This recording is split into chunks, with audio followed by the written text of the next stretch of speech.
Know about rolling down in the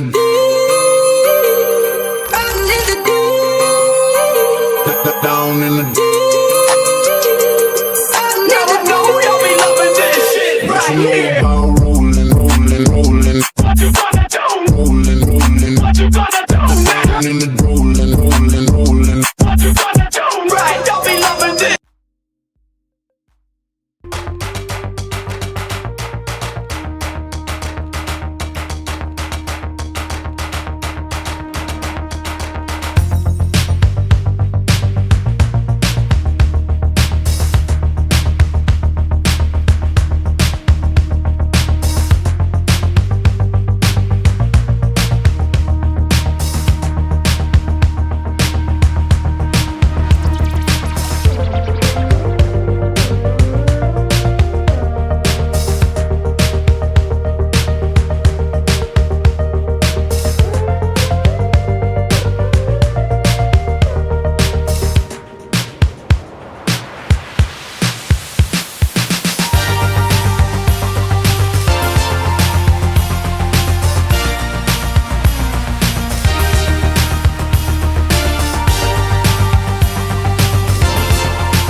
Of the Badge. Chapter 1. The Silent Streets.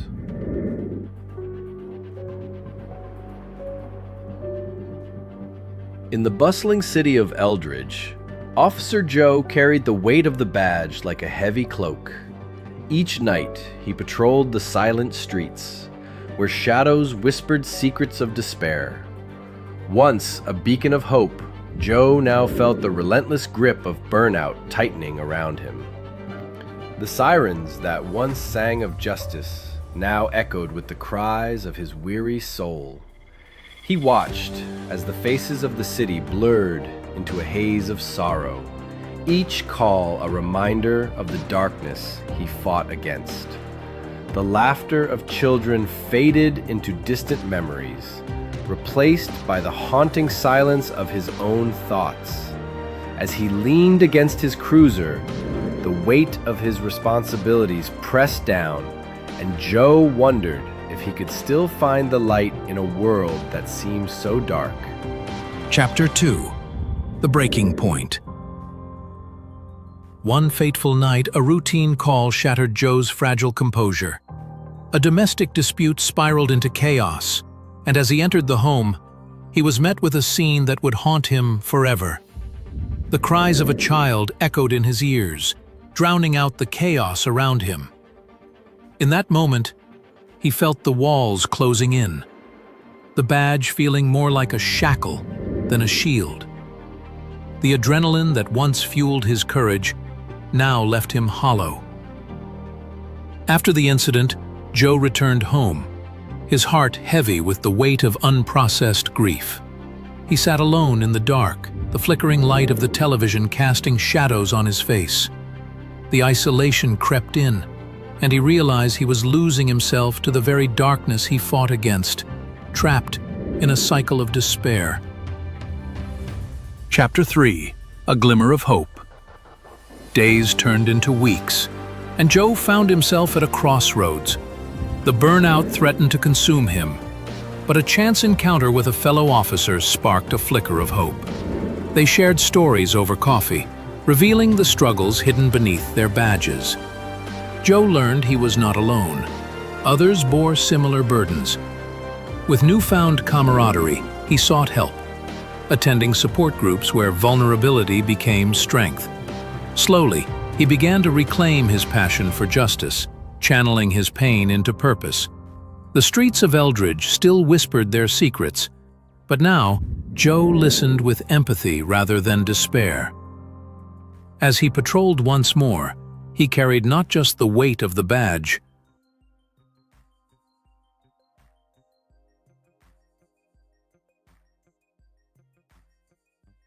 Let's go. How's everybody doing? I'm sorry. I almost forgot to hit the live button because I was scrolling on my phone, but we're here for another episode of Black and Blue. The podcast is just for you. Got a couple people already in here. I see Nina there. Thank you for tuning in. Make sure you tag, like, and share. Hello, how are you? I see Seti P's in here. Let's go. Exactly. Looking forward to an awesome show. Trust me, I got an awesome show lined up, so you're not going to want to miss a single part of it. Got Shayla in here talking about good evening to all of you. Thank you all for tuning in. Thank you all for being on time. This is the podcast just for you. It's Black and Blue. It's the podcast where we go live weekly at 7 p.m. Eastern Standard Time. And when we go live with the first responder or law enforcement officer, whether they're rookie, seasoned, or retiree. And we talk about their trainings experiences or their publications. And we're not going to fall short today because we have a former a law enforcement officer who's also written a book and also does trainings. And we're not going to get into it right now. I'm getting ahead of myself. I've been through some rough times, trying to fight through it. Hey, keep up with the fight. Rough times are always going to be here, but we will get through them. So thank you for coming to the show, and you will get through these tough times. You keep fighting through it. But this is the podcast, Black and Blue, where we go live at 7 p.m. We go live at on 7 different platforms. We're on YouTube, 2 on YouTube, 4 on Facebook, 1 on LinkedIn. This will also be uploaded on Spotify. So make sure you tag, like, share, subscribe. Make sure you guys hit the like button because the like button hits the algorithm. We're going to have a lot of fun. Like I said, a good lineup. And I didn't introduce myself. Some of you guys know me. Others of you may not. I am Coach Clee. I'm your motivational speaker, your empowerment coach, your author, and your favorite baker's favorite baker. I'm Ecclesiastes 302 Crimes Code 302. There, that is. You can find me at Ecclesiastics. I'm the coldest code switching detective. And yes, you spell my name Clee, C-L-E-E, which stands for Continuing Law Enforcement Edutainment, because we entertain and we educate in the process. This show is lined up. For one, we're gonna do the storytelling, which we've already seen with the slideshow. I hope you guys like that. That was a little needed added bonus for the show. Then we got a fun time story with Sergeant B. Safe's going to visit us throughout the process of this lineup. Then we have the explanation video. You know, we're going to be talking about burnout. We're going to be talking about burnout for first responders and law enforcement officers and how to beat the burnout. And so therefore, we're gonna have the story to bring it in. We're going to have the fun story to kind of set the pace. Then we got to have the explanation with the video. Then we're going to have the discussion about it. So I got a special person in here who's been through some trying times, had her own burnout, therefore, and wrote a book on how to beat the burnout. So if you haven't already got your copy, I've had it on the screen earlier. I'll put it back up here so you guys already know. Bam. How to Beat the Burnout with AK Dozanti. It's a Amazon bestseller. So I ordered mine on Amazon. So proof that I have my copy. Yes, I do. And make sure you guys get yours as well. But we got to, like I said, this platform is sponsored by One Way Publishing. One Way Publishing not only sponsors this platform, Black and Blue, it sponsors the Sergeant B. Safe cartoons. That he also has his own YouTube channel, and also it's a book publishing company, and it's very fun. It makes your dreams come true. We got clients that having daily that are coming in asking questions. Want to have their book published, whether it's comic book, fiction, nonfiction, whatever it may be. A couple of them behind me. I know I've been slacking for 2025. I haven't gotten my latest book out there, but I will. But I mean, One Way Publishing, their motto is they can take a mere thought and turn it into a book that's bought. So if you ever want to do that, workwithclee.com. That's the website for everything. The website for One Way Publishing, the website for Sergeant Be Safe, the website for Black and Blue. All right. We got special guests keep coming in. June is a wonderful lineup. June is, we've been going strong all month of June. So happy belated Father's Day to all the fathers that are in here or who are watching the replay as well. I salute you. I absolutely do. And did I cover? I got the platforms. I got the intro, Spotify. Dreams may come true with One Way Publishing.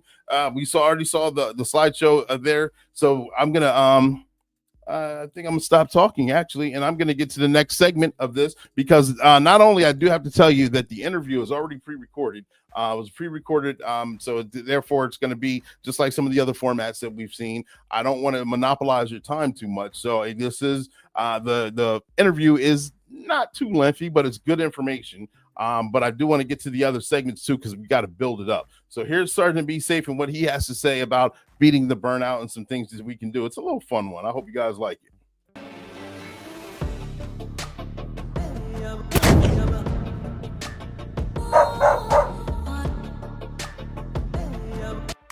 The crime rates are up, and so are our stress levels. What's the plan, team? How about we take a break? I heard the community center is hosting a stress relief day. Stress relief? I can relieve stress with one roundhouse kick. Clay, it's not all about kicks. We need to address the burnout.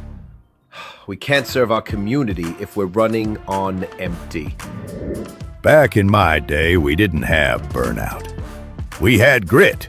And back in your day, they didn't have stress balls. Let's combine it. We can have a grit and giggles day.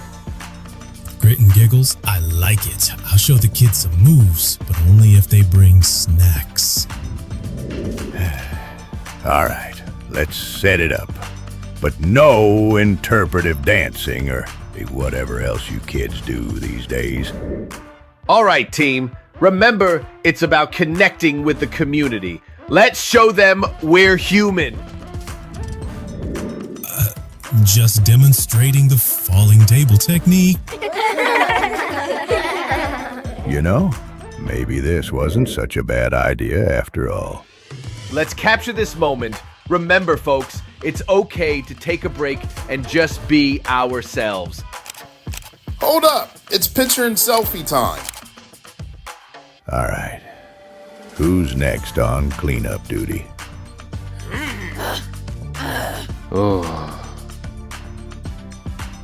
Taking a break is not a sign of weakness, but a step toward strength. There's many different ways to escape this temporary reality.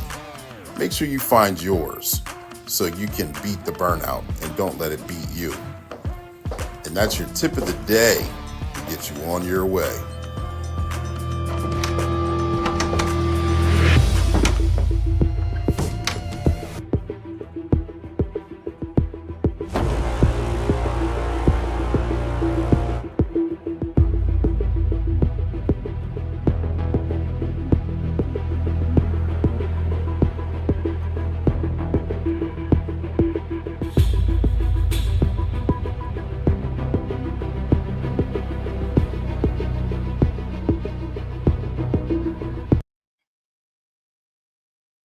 I gotta admit, I like the beat at the end of the cartoons right there. That's part of my favorite thing in the cartoons. But I forgot to mention that this is part of this is live. Some of it's going to be recorded. But make sure if you have a question, you put it in the comment section. If you're looking for that shout out, make sure you put your name and where you're from in the comment section. I'll give you the shout out as soon as I can. If it's during the recorded portion, I'll put it up on the screen. If not, give you the shout out that you're looking for, because we're still going to have a lot of fun doing this. We talk, like I said, we're talking about burnout, and there's many different forms of burnout. There could be short-term or long-term burnout. It could be burnout from doing the same tedious thing over and over and over again, and you just get tired of the same events, tired of the same people, tired of the same calls, whatever it may be.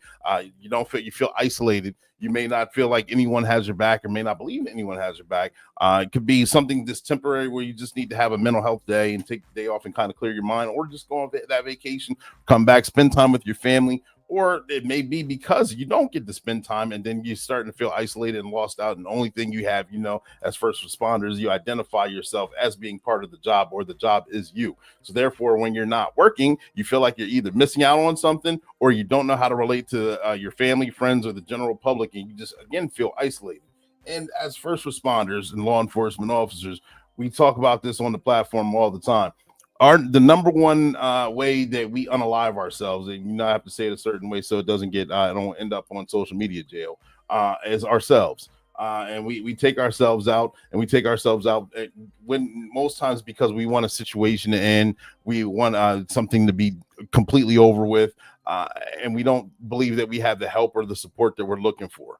And many times we do. Sometimes we're just bullheaded and don't do the proper steps or reach out or tell anyone. And we all know that because we don't want everybody in our business. We get that. But then it fatigues you out. It ages you. There's health risk involved because cortisol takes over. You lack of sleep. Then your focus is off, and then you're at work, and it's just a slippery slope. You fall down the tunnel into the epitome of darkness, for lack of a better term. And it can be preventable through peers, through discussions, through reaching out to such individuals like our guest that we're going to have on the show. And 12 points of burnout or 12 points of recovery. We're going to be talking about that as well. And with AK Dozanti and her book that she has. So make sure I do have the link in the comment section, and it is in the description box. So make sure you guys check that out. Not right now, but after the show. All right. So we had we got the intro, the storytelling portion out of the way. We had Sergeant Be Safe coming here and give us a little step away. You saw the chief, Major Payne, with his gritty voice coming in, and he's tired of crime rates going high. He's getting older. They took a break. They went to the community center, had a good time, ended up cleaning up. It was a break from the norm. That was just a lighthearted way of trying to explain something that's temporary or temporary fatigue. Another one is going to be this video explainer. Okay.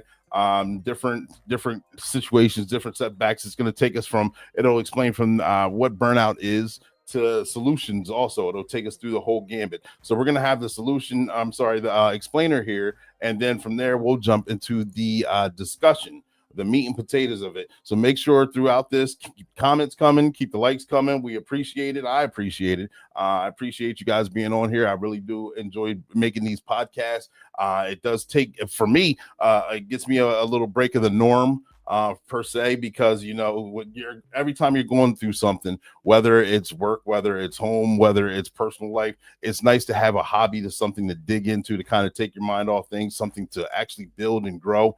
And the more times you try and build and grow, that's when the obstacles come in. You're trying to plant a tree and watch that tree grow, and you watch all the woodsmen come in with their axe, and they keep chipping, and this tree is going to be like bamboo. If you know the story of bamboo, it may take 5 years for it to break ground, but when it breaks ground, it grows 6 feet tall within a couple of days, a couple of weeks. Sometimes you just got to keep striving through. Stagnant water attracts mosquitoes, so keep that water, keep moving, stay out of that, or keep the comfort zone. Get out of your comfort zone. Keep that fresh water moving, so you can get rid of those bloodsuckers. All right, but I know I'm off on a tangent. Here we are with the explainer video. If you have any questions, please let me know. In the high-stakes world of law enforcement, the cost of serving and protecting can lead to an invisible battle. Burnout. Serious. This state of emotional, physical, and mental exhaustion arises from the relentless pressures and dangers faced on the job, impacting not just the officers, but also the communities they serve. Determined, understanding the causes, recognizing the signs, and implementing solutions is essential to foster a healthier environment for law enforcement personnel. Concerned, burnout is a result of continuous exposure to job-related stress, leading to feelings of exhaustion, cynicism, and detachment. Serious. Officers often find themselves in high-stress situations where they must confront violence and trauma regularly. The dangerous nature of their work leads to emotional exhaustion, making it challenging to maintain a positive outlook. Somber. For example, officers who are required to respond to critical incidents, such as violent crimes or accidents, may struggle with the aftermath, causing a buildup of stress that eventually leads to burnout. Urgent. One significant stressor in law enforcement is the unpredictable nature of running calls from one emergency to another. Stressed. Officers often face a wide range of situations in a single shift, from minor disturbances to life-threatening incidents. This constant transition from one extreme to another can lead to heightened anxiety and stress. For instance, an officer might handle a routine traffic stop only to be dispatched moments later to a violent domestic dispute. The emotional toll of rapidly switching gears adds to the feeling of being overwhelmed, as there is little time to decompress between calls. Sigh. This relentless pace can contribute to emotional exhaustion, making it difficult for officers to maintain focus and effectively respond to each situation. Sad. Furthermore, the stresses experienced on the job can seep into personal family life, creating additional challenges. Officers may find it difficult to separate their work from home, leading to tension in their relationships. Sigh. Long hours and unpredictable shifts can result in missed family events or important milestones. An officer who has to cancel plans at the last minute due to an emergency call may feel guilty and frustrated, impacting their connection with loved ones. Regretful. This strain can lead to feelings of isolation and resentment as family members struggle to understand the demands of the job. Without proper support and communication, the negative effects of job-related stress can create a cycle that exacerbates burnout and further distances officers from their families. Concern. The work-life imbalance also contributes significantly to burnout in law enforcement. Long hours, shift work, and the unpredictability of schedules make it difficult for officers to engage in family events or social gatherings. This isolation can lead to a sense of disconnection from loved ones and a lack of support outside of work. For instance, an officer who misses their child's birthday party due to an unexpected call can feel resentment and frustration, further compounding their stress. Serious. Recognizing the signs of burnout is vital for early intervention. Emotional exhaustion is often the first indicator, followed by a decline in job satisfaction and physical symptoms such as fatigue and headaches. Concerned. Behavioral changes like increased irritability or withdrawal from colleagues can signal that an officer is struggling. These symptoms not only affect the individual, but can also impact their relationships with family and the community.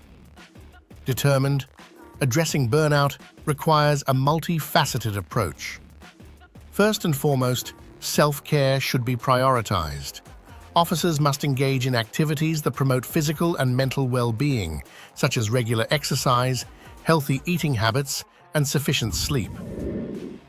Encouraging. Seeking support from counseling services or peer support groups can provide valuable resources for managing stress. Additionally, practicing mindfulness and relaxation techniques can help officers cope with the demands of their job. Assertive. Organizational support is equally important. Law enforcement agencies should create a culture that fosters open communication about mental health challenges. Strong leadership plays a crucial role in recognizing signs of burnout and providing necessary support to officers. Supportive. Peer support programs can also be effective, allowing officers to share their experiences and connect with colleagues who understand their struggles. Solemn. In conclusion, burnout in law enforcement is a pressing issue that affects the well-being of officers and the communities they serve. By understanding the causes, recognizing the signs, and implementing effective solutions, law enforcement agencies can create a healthier work environment. Optimistic. Prioritizing mental wellness and fostering supportive relationships within the department can lead to happier, more resilient officers. Urgent. The time for action is now.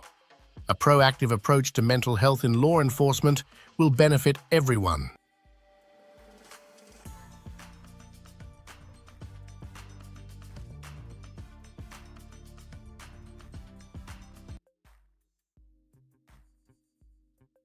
And there we have it. Like I said, the video explaining right there. Got to give a shout out to my guy, Hector Blanco. He tapped in. Thank you for joining us today. Make sure you tag, like, and share. I appreciate it. Like I said, we're those of you who are tapped in on other platforms, Some of them I can't see who's on here all the time. So if you're looking for the shout out, make sure you hit the like button for one. But also tag, like, share, or put your name in the comment section of where you're from, or make sure you have a comment. Make a comment in the comment section. We'll address it. But during the actual discussion or itself, I'll just put it on the screen. I know I'm not going to stop the discussion just to for the comments, but I will put them on the screen as best as I can. All right, I've got to give a shout out. I almost forgot, should have did this during the intro. Happy Juneteenth. Everyone who's out there who's off today, or who's celebrating, who's out there who's just relaxing and enjoying the day. I was not off. We don't get holidays here in law enforcement. Most first responders know that we don't get holidays. We get holiday pay, or you can take holiday time, but you're gonna, it's like a vacation time, similar to it, where you end up burning the time. But we were not off today, so therefore today was a regular work day. Man, that video is accurate, Coach. I appreciate that, SETI P. Yes, it is. It's an explainer. Like a couple points from that video. For one, certain signs of burnout is that you feel like, or you may have no one that you have to talk to. You go from call to call to call. The day can be stressful. It seems like the longer we're on the job, the more calls there are. And each call, some are high, some are low. Some of them you just want to get over with because you still have the other call from before that you still have to type up and get it out the way, because you want to make sure that you're not getting too far behind where you're getting mentally stressed and exhausted and just making it through the shift itself. That's with some scenarios. Some you're just standing there as backup and you're getting cussed out just as if you're the perpetrator or whoever it was. Other causes, many different things, many different dynamics that go involved in it. You after a while, sometimes you can get cynical. You just get that burnout feeling. You get to the point where you're always upset, whether you're on a call or whether you're off. You don't know how to relate to people, or people don't know how to relate to you.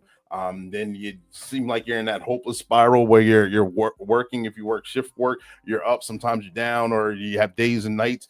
You get the lack of sleep. You just start developing bad habits where you consume a lot of caffeine to keep you awake. You start eating at various times of the day. You don't have sleep habits, and they all contribute to all burnout because it's a physical, mental, and spiritual form. You go through that time after time. Then you start to feel the isolation of it. Then you feel like sometimes you may feel like there's no one at your department or your agency or other agencies, and you just suffer in silence. Men mostly, we do suffer in silence for many things because, again, we don't like people who are in our business. For two, it's just because we know we have that mental grit that we can get through it, and sometimes that grit can be overpowering. It's just nice and easy, like Les Brown says, holding on to that hot piece of coal, thinking that other people may either feel the effects or see the effects. Sometimes you got to let that thing go and start the healing process. So therefore, there you go. That's a couple signs of the burnout right there. As first responders, we know we've been doing this for a few years. The peer support's always there to reach out to. I'm glad you enjoyed the video, SETI P. We're going to get into the discussion now. So some of you may not know who this person is that we have our special guest. Others of you may. She's a best-selling author. She's also a first responder wellness specialist is her title now. She's had 12 years in the law enforcement, and she was on many different roles and capacities during her 12 years in law enforcement. She's on social media platforms now, giving solutions and recovery advice. Again, she's an Amazon bestseller for Beat the Burnout. The full title is Prevention and Recovery Solutions for the Frontline Burnout. And like I said, this book right here, it was a great book. We discussed some of it, but you're not going to be able to get all of it because you just got to take the time out to get your own copy and read the book. I suggested it with one of my colleagues as well. I don't know if they got the book or not. However, it was very beneficial and helpful, even if you only read a chapter. What you got here, SETI? After being burned out from work, sometimes it's hard to flip the switch going from officer to a family man due to a stressful day at work. Trust me, we all know. I 100% know the feeling. There's many times when I work in patrol where I would just come home and just sit in the driveway in the car and just decompress because I didn't want to go in and deal with the family issues at the time was going on. It was so tedious. And most of it was just like, why do I have to deal with this? Why can't you handle this? This is so far down on the scale of importance to where, you go from holding a bunker, having a less lethal or lethal weapon, ready, securing a perimeter, taking someone into custody, going hands-on with someone. You go from extreme highs to lows, and then you get home and then trying to get that switch off, Sometimes you need that adjustment. A lot of times there was alcohol involved to have that adjustment because it's a calming effect, a relaxer, or it kind of takes the edge off because you come on, get off work, you're still amped up, you still have high adrenaline, then you need to get that edge off quick just so you can be quote unquote in a normal capacity. But then you start developing dependencies on that, and then it doesn't take the edge off anymore. It starts becoming consuming you, and you're not consuming it. Many different things right there. But like I said, got AK Dozanti on here. Make sure you guys tag, like, and share. Make sure her website is in the comment section in the description box. But we're gonna jump right into this interview. All right, enough of me, more of her. And we are live, ladies and gentlemen. Thank you guys for tuning in. I got a special guest right here. I got AK Dozanti. Did I pronounce that correctly? You got it. Perfect. First try. See, that's what I'm talking about. That's why I love this platform. Thank you guys for tuning in. AK, can you tell us a little bit about yourself? Yeah. So I am a first responder wellness coach and specialist, speaker, author, coach. But before all of that, I started my law enforcement career at just 19, doing some undercover online stuff while I was getting my undergrad. Then I jumped right into not right into road patrol, worked my way up to road patrol. Did the bulk of my career on road patrol afternoon shift. Loved it. It was great until I was in 2015 Officer of the Year. Went from Officer of the Year to a very crispy burnout. And at that point, I pivoted, became a criminal court victim advocate, got my master's degree, and a whole bunch of other stuff transpired. And in 2021, I formed Lifesaver Wellness and started doing what I'm doing now. Okay, perfect. Well, thank you for the rundown of that. I appreciate that. I know coming into law enforcement and coming in at a young age, I remember as well, I was thrown out there in the undercover capacity, and it was fun. It was,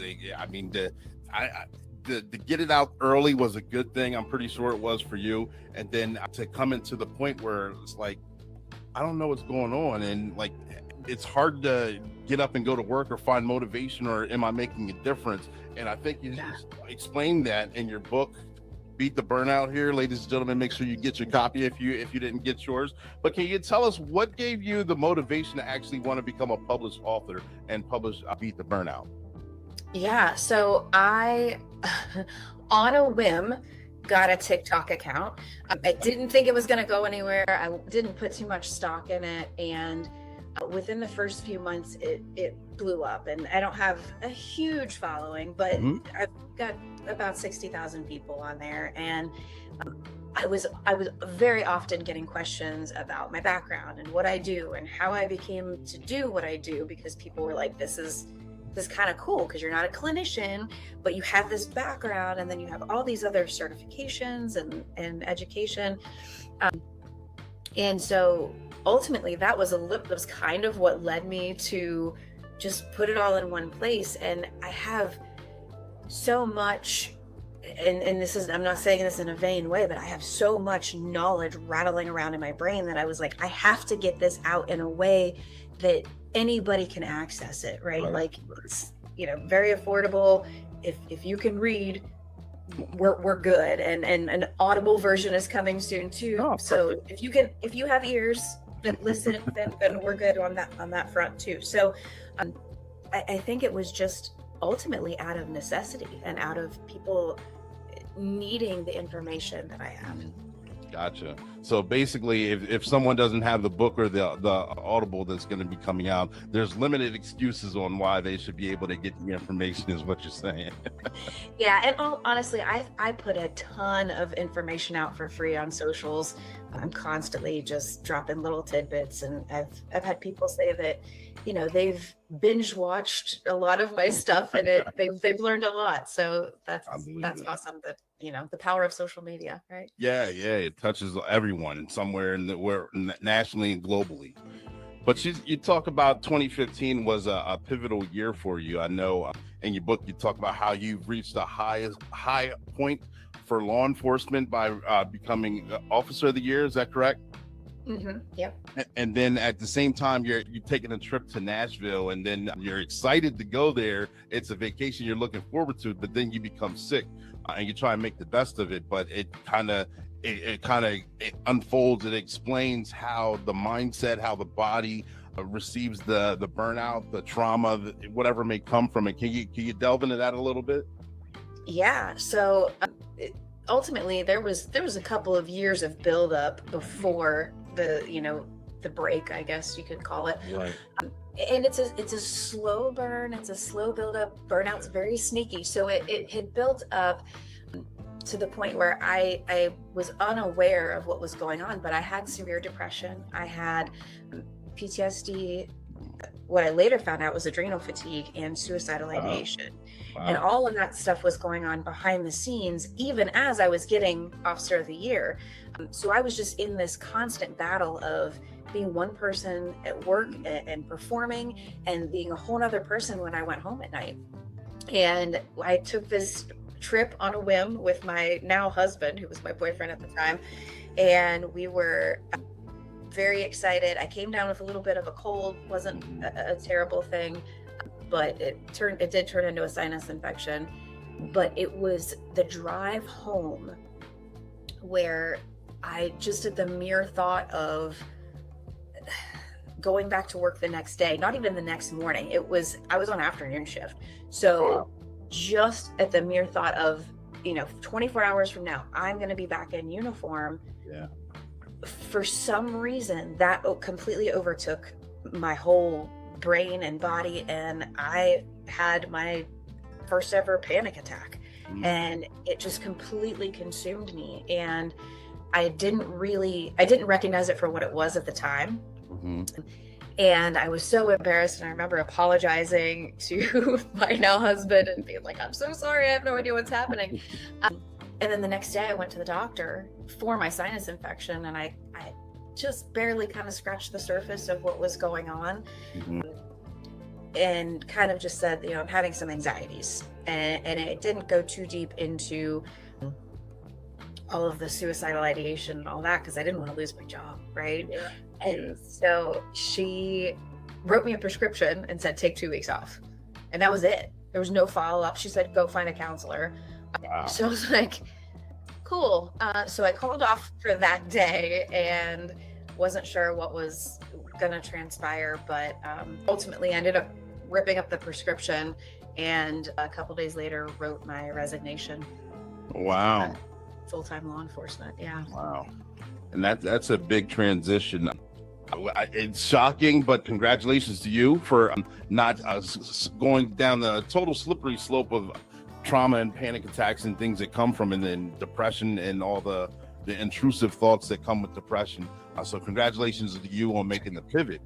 What would you share to current law enforcement officers that, were eager to get the job? They're working their specialty, whether it's investigations, narcotics, SWAT, whatever special units they may be on, or just even if it's just patrol, and then they hit that speed bump as well, and they're like, I can't share this with the peers, I can't share this with the sergeant or my coworkers, because I don't want to be stigmatized, for one. For two, I can get over it. It's just a slump. I can get through this. Everyone has some sort of setbacks, and no matter whatever they're doing in their life.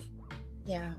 Well, and that's not to say that it might not be just a slump, because we have them. I mean, that's normal. Like, so yeah. Don't panic if you are just in a slump. But if that slump has been for the last 4 months, we might need to start thinking about managing things in a different way. And I think the biggest thing is to kind of take an inventory of what your habits and behaviors are. And this is not to shame you and say you're doing anything wrong, but kind of take a look at, like, am I moving my body? Am I eating properly? Is my mindset in the sewer? Who am I surrounding myself with? What's their mindset? Simple things to start there, but honestly, go to a therapist. It's not, find a culturally competent therapist that works with first responders and law enforcement. There are a lot of databases out there now. The FOP has a database for just about every state.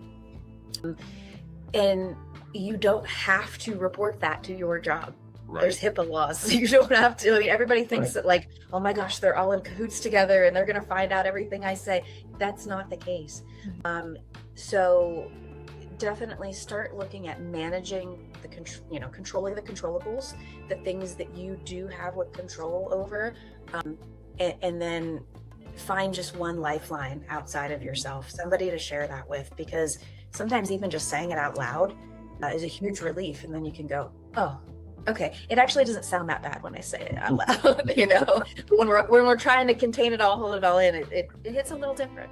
Yeah, it does. Bottling it up is just like shaking up a soda can or a soda bottle and keeping the top on, and eventually it's going to explode. As opposed to if you slowly turn it and release it, it'll fizz up a little bit, but then it'll calm again. So yeah, exactly. Well, and to that fact, sometimes we are so immersed in it, we can't read the label from inside the bottle. So we need somebody outside of us to reflect back to us like, hey, you have changed. There's some things going on with you, and I care about you enough to bring that to the forefront. Yeah. I know. It reminds me of being in the academy, and one of the instructors said, you're going to be involved in this new life. You're going to be engulfed in it. You'll have a new circle of friends. You'll have the thin blue line and all the phrases that they throw, and which is very true. But they always said, keep your circle of influence. Make sure you maintain friendship that's not law enforcement related as well. So therefore, you have some sort of grounding. You still are not totally alienated from quote unquote normal people or the public or whatever. And then once you have those moments, at least for me, I know there were points in time when I'm like, I love these guys, but certain things I can't talk about. I'm not going to disclose this. It was nice to have. I had engineer friends, I had construction worker friends that I could just talk to one-on-one, sitting down, go out for Monday Night Football and get some wings and then have a discussion as well. And there was no judgment, and they don't know the full culture. So their ears were kind of open because they were somewhat interested in the culture. But secondly, they were interested because they were still a friend. Yeah, absolutely. And I think that I'm glad that they told you that, because, we talk about the brotherhood and all that stuff. And then, sometimes just the nature of our work, we can't divulge too much information. And so that kind of forces us to isolate a little bit. But absolutely making sure you have, you get out of the echo chamber, you have connections outside of it, because ultimately at some point, your career is going to end. Whether it's a wonderful retirement with a party and all the things, or if it's medical or you choose to leave, whatever the case is, at some point it's going to end. And we hope that those relationships that we build within it will carry over. But oftentimes, more often than not, I find that they fizzle out because the proximity isn't there. And that's okay, but that's why you need this, this other realm. And some of that just provides you a sense of normalcy too, because cops, we get together, we talk, we have brash conversations, we have dark humor. So giving you some kind of sense of normalcy to just talk about the grandkids or whatever the case is great. And I don't know why I said grandkids, because my kids are still toddlers, but but you know what I'm saying, it gives exactly kind of, I understand. Some basic normal conversation. Yeah where we don't have to be so cynical with each other. We can actually let me stop going down. I don't have to be this blunt with this conversation. I can pull it back a little bit. 100%. Yeah, it's refreshing. Exactly. So I wanted to talk about something that resonated with me in the book, and for those who haven't read it yet, it's on page 23. It's the 12 stages of burnout, and right here, and I'll read them off for those who make sure you guys get the book too. But it's number 1, compulsive ambition; 2, working harder; neglecting needs; avoiding conflict; revisiting values; denying problems; withdrawal; concerning others; depersonalization; sense of emptiness; depression; and final stage of burnout, number 12. Exactly. Of those 12, not trying to go through one by one, I just wanted to make sure that they were listed. Which one do you think is the most challenging? I think the displacement of conflict. So basically, when you start saying that all of my problems are because of an external factor or because somebody else did something, so it puts us in a position where we're reactive and not proactive. So at that point, the burnout has already started to set in because you've already started to neglect your own needs. but it really starts to sneak in and creep into your mindset and the way you're seeing the world. And you're starting to put the blame outside of yourself. And I'm not saying you need to shame yourself, but what that does is that puts the control and the onus on external factors. But when you have the ability to say, you know what, this is my responsibility, and I have a lot of things in my life that I can control, that's when you start to take your power back. But what happens instead, if we don't see it that way, we start to move our life around the burnout, and then it just snowballs from there. And so I think that's probably the biggest like pivot point. But something to note that I think is super important about those 12 stages is most people don't realize is the 12th stage is not wanting to be in your own life anymore. And this is why I'm so passionate about burnout, is because burnout prevention truly is suicide prevention. And we know that in these jobs, in these occupations, we're losing more to suicide than in the line of duty. And so I just wanted to make a note about that burnout is important, because it's a slippery slope, and we often ignore it, and it's become super normalized. And I want to catch people in that middle ground before they get to that 12th stage. Exactly. I like that. I know I don't have the stats. I'm sorry. I don't have the stats available right now. I know we talked about it on a few past live, probably about a year ago. On, of course, first responders we're taking ourselves out. We're our own killers. We're the ones who don't seek the help because we're the fixers.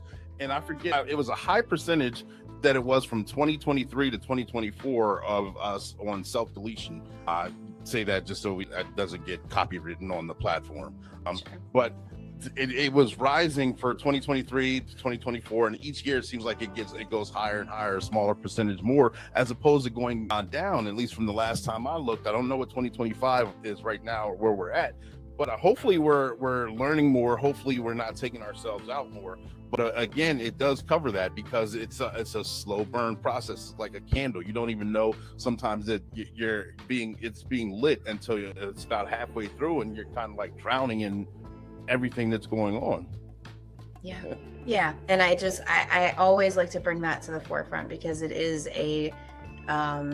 it's a very serious topic. But we talk about burnout like, oh, well, everybody's burned out. Well, that's not good. That's why we're losing people, so yeah. So would you say, would I be wrong in saying that some things, that if we shift the blame and we put it externally on some things, would that be like if we pull over a speeder, they're running late for work and they don't have their driver's license on them, but immediately they start putting the blame on us? You're going to make me late for work. Now I'm not going to be able to pay my electric bill because this ticket you're given, and we're just doing our job, and therefore they're not being accountable for the actions. They were going 20 miles over the speed and their driver's license may be suspended.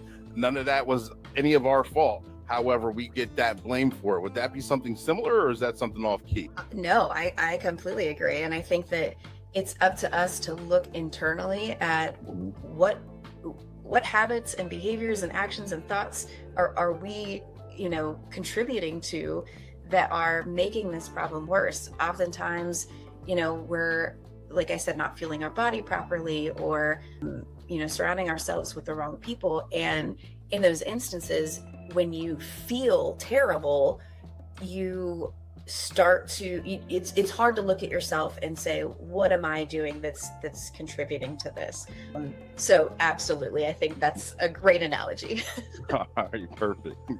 So I know there's many different types of burnout per se, and many different stimulations. It affects us differently in law enforcement or first responders. Have you seen it, or from your experience, is there a different style of burnout, at least for first responders, that you may see more prevalent than there is with maybe those working in the private sector or white collar jobs or non-law enforcement employees? Yeah, I think it all comes down to the same main factors. It's the mental, physical, emotional exhaustion, the cynicism, and that, sarcasm, and just, bad attitude. But really what that is it's not allowing yourself to see any hope for the future. And then the third one is just feeling like you're not making a difference. You're not making an impact anymore. And I think that the way that it shows up often for first responders, for law enforcement, is we tend to kind of thrive on that adrenaline. And so it's all hidden behind high performance. And so we have the adrenaline, and then we just pile more caffeine on top of it, and then we don't eat as much as we should, and we don't exercise like we need to, and we just become on autopilot. So we get stuck in that on mode while we're working. And then oftentimes what I hear, I've talked to thousands of first responders about this, you come home and it's like you're a totally different person. You can't engage, you turn into the, grizzly bear in the lazy boy chair. And what I tend to see in other occupations, and I haven't done a whole lot of focus on other occupations. So what I tend to see though is a little bit more withdrawal, lower productivity kind of situation. So it's like they kind of come on the low end, whereas we just drive harder into it. So I think those factors, that's kind of how it shows up. But also I think because of the nature of being like in a trauma-rich environment, we have the high stress, which in Greek, the word stress is strictus, which means a tightening or a narrowing. So we're narrowing and tightening our own capacity, but trauma is a nervous system overwhelm. So we're overwhelming an already restricted nervous system. Wow. And so that, I think, is the biggest difference for first responders. But a lot of times we just don't recognize it because we also value stoicism. And so we don't speak up until we're already in a crisis. Yeah. That was a really long-winded answer, but no, that was great. It got me thinking. I actually want to look into it a little bit more. Thank you for explaining that. Yeah.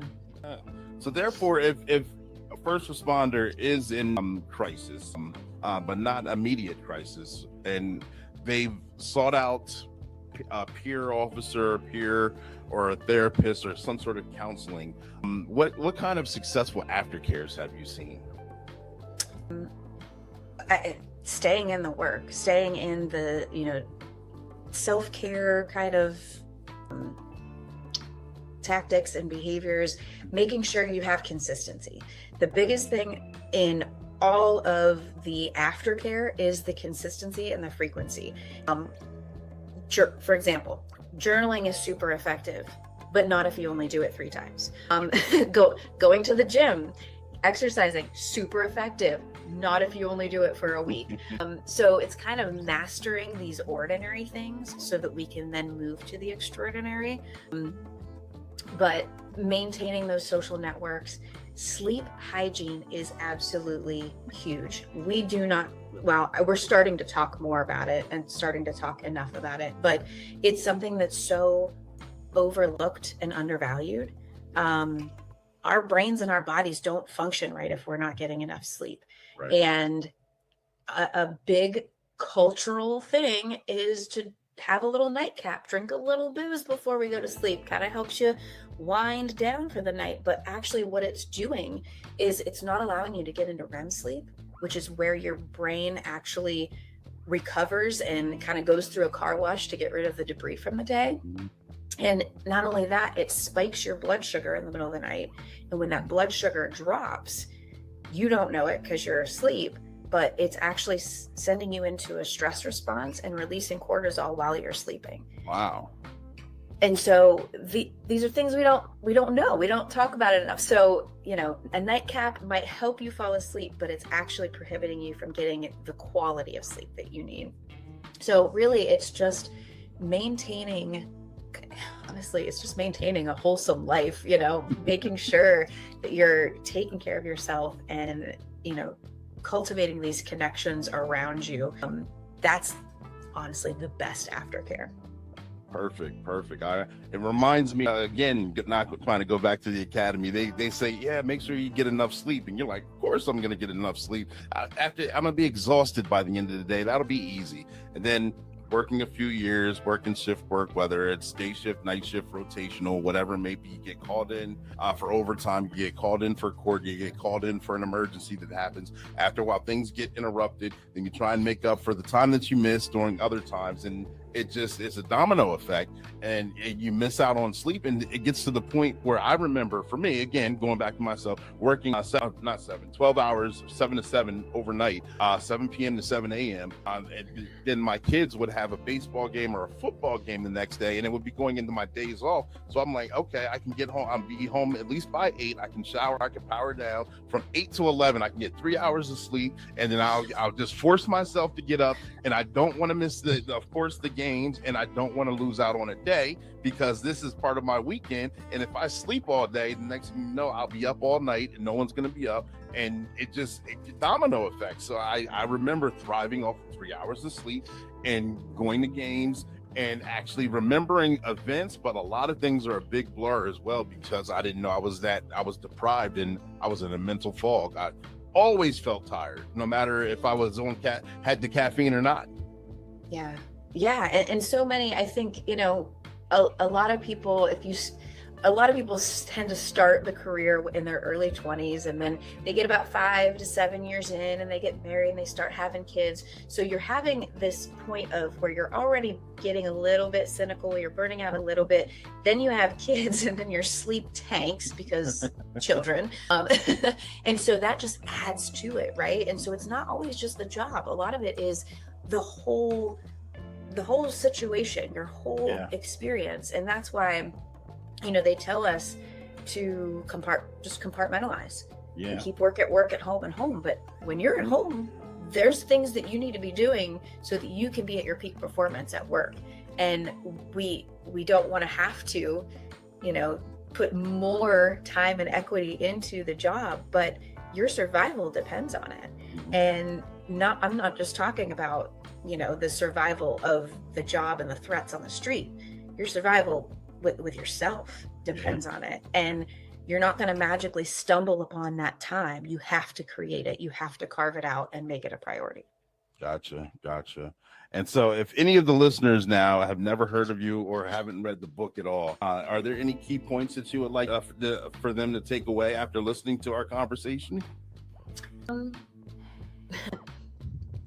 You can still be elite at what you do without destroying yourself in the process.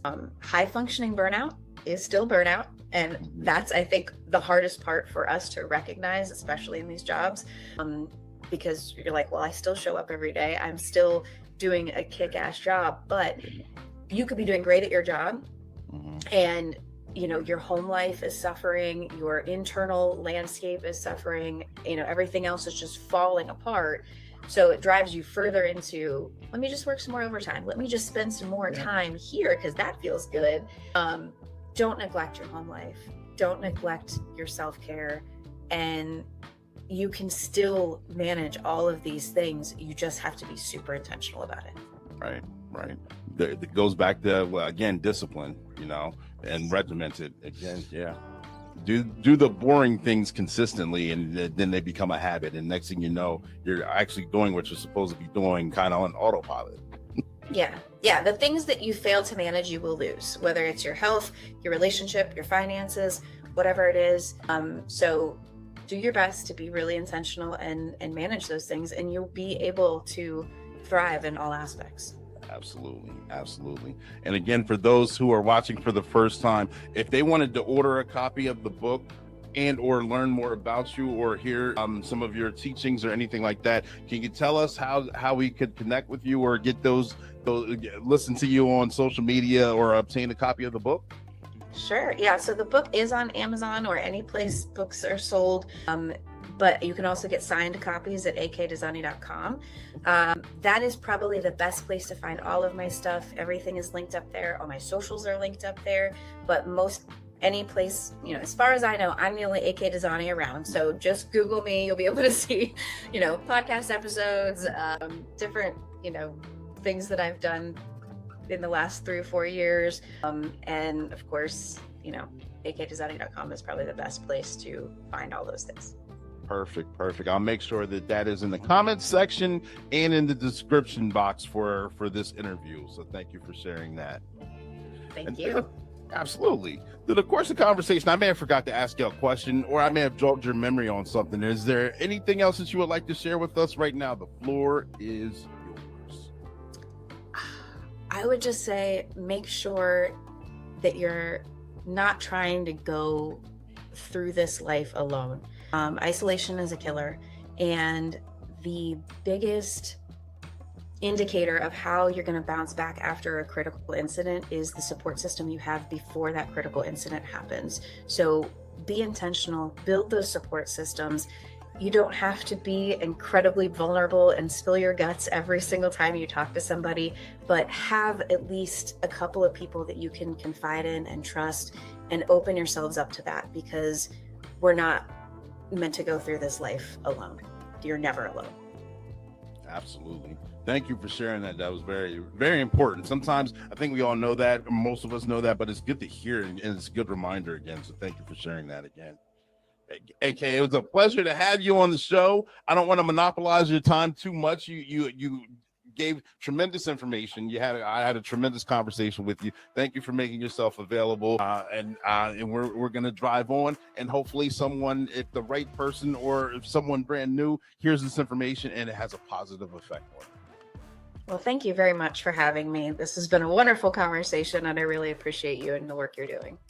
Thank you. I appreciate it. Ladies and gentlemen, boys and girls, we will go ahead and move on to the next portion of the show. You guys take care.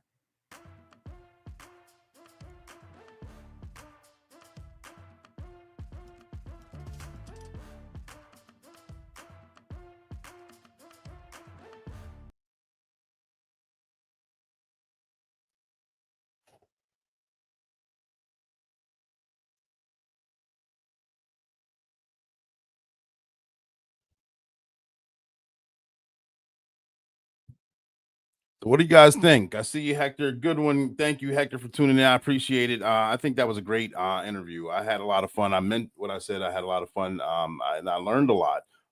It's good information. It's a good conversation. Again, for those who maybe just be joining or watching the replay, you guys, I told you we'd be going through the story time at the very beginning of the podcast. Then we went through the fun time with Sergeant Be Safe, kind of explaining different aspects of burnout and how to combat it in different fun ways. Then we had the explanation video that kind of took us from the beginning, middle, and end. You know, it's like a peanut butter sandwich. You had the bread filling, and then the other piece of bread. Then we had digested the sandwich, that peanut butter and jelly sandwich, with the discussion, and that was a great discussion.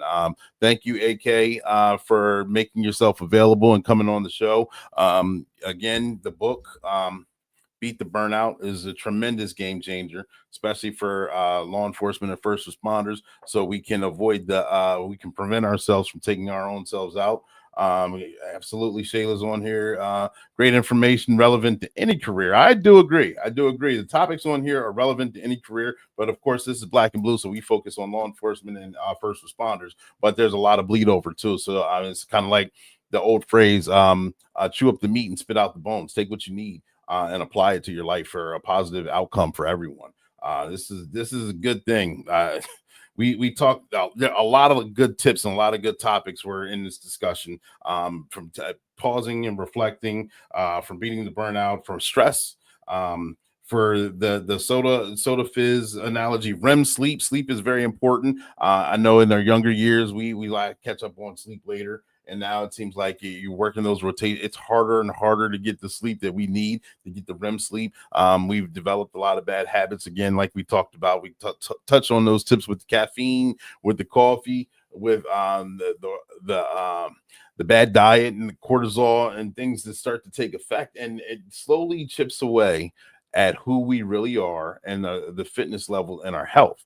And one of the trainings, and someone who was on this podcast before on this platform, said the best thing that we can do as a law enforcement officer or first responder is outlive our pension, which makes our department or agency have to pay us more because we stayed alive, as opposed to paying a couple checks. And then, you know the stigma, the phrase that once a cop retires, it's about 5 to 7 years and they pass on. And that's being nice. Sometimes I've been doing this for a long time. I've seen about 3 to 5 on average. And that's a shame because we work our whole lives, at least 20 years, 25 years, sometimes 30, in a high stress environment, constantly mental on red alert. adrenaline, and then we get to the end of the career, or to either do something else, to be retired, or just to have to settle down, and we fade out. We're gone off this planet, and we don't get to enjoy the life that we tried to build, or the life that we're still trying to build, because we had a couple setbacks, couple rebirths through the constant course of the career. Once they always say in the academy, the family that you start with is not normally going to be the family that you retire with.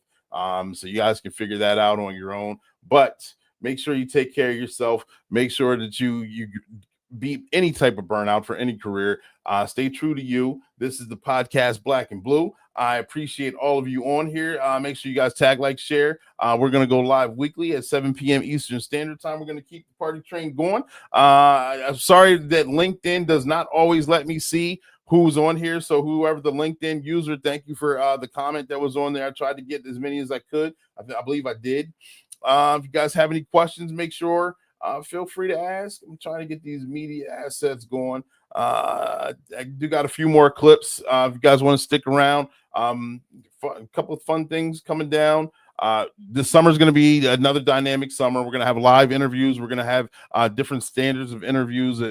Some may just be educational. Some may be conversation where we entertain, educate. Some may be, of course, recorded because I may be on the road or things like that. Others maybe it would be variations. I got a couple that I'm really looking forward to that are set up, but pretty much I'm playing it by ear because the summer we're moving left and right at a moment's notice. So I got to be able to be flexible and change on a dime, and so the variables change as well.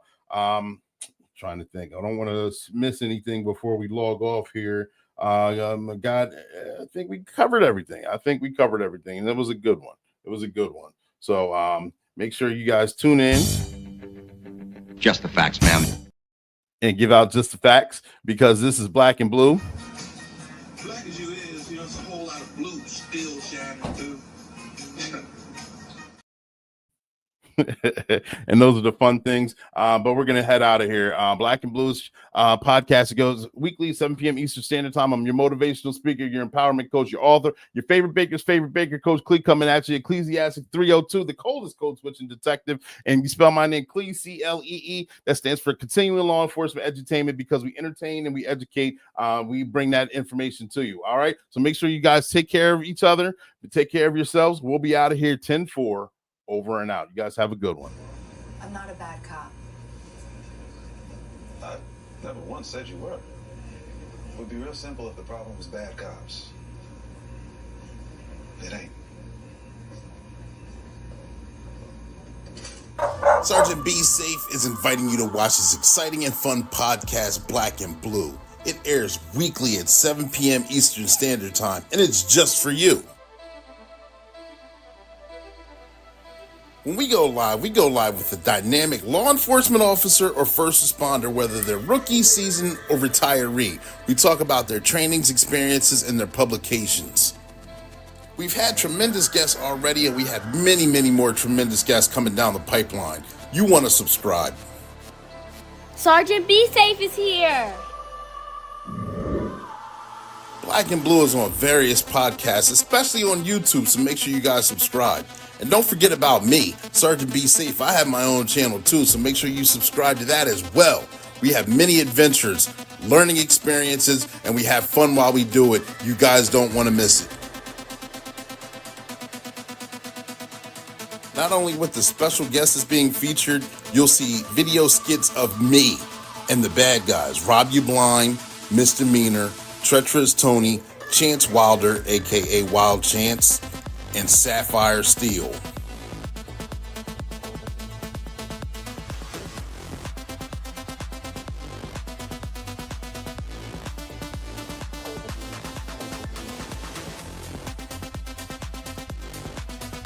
And that's your tip of the day to get you on your way.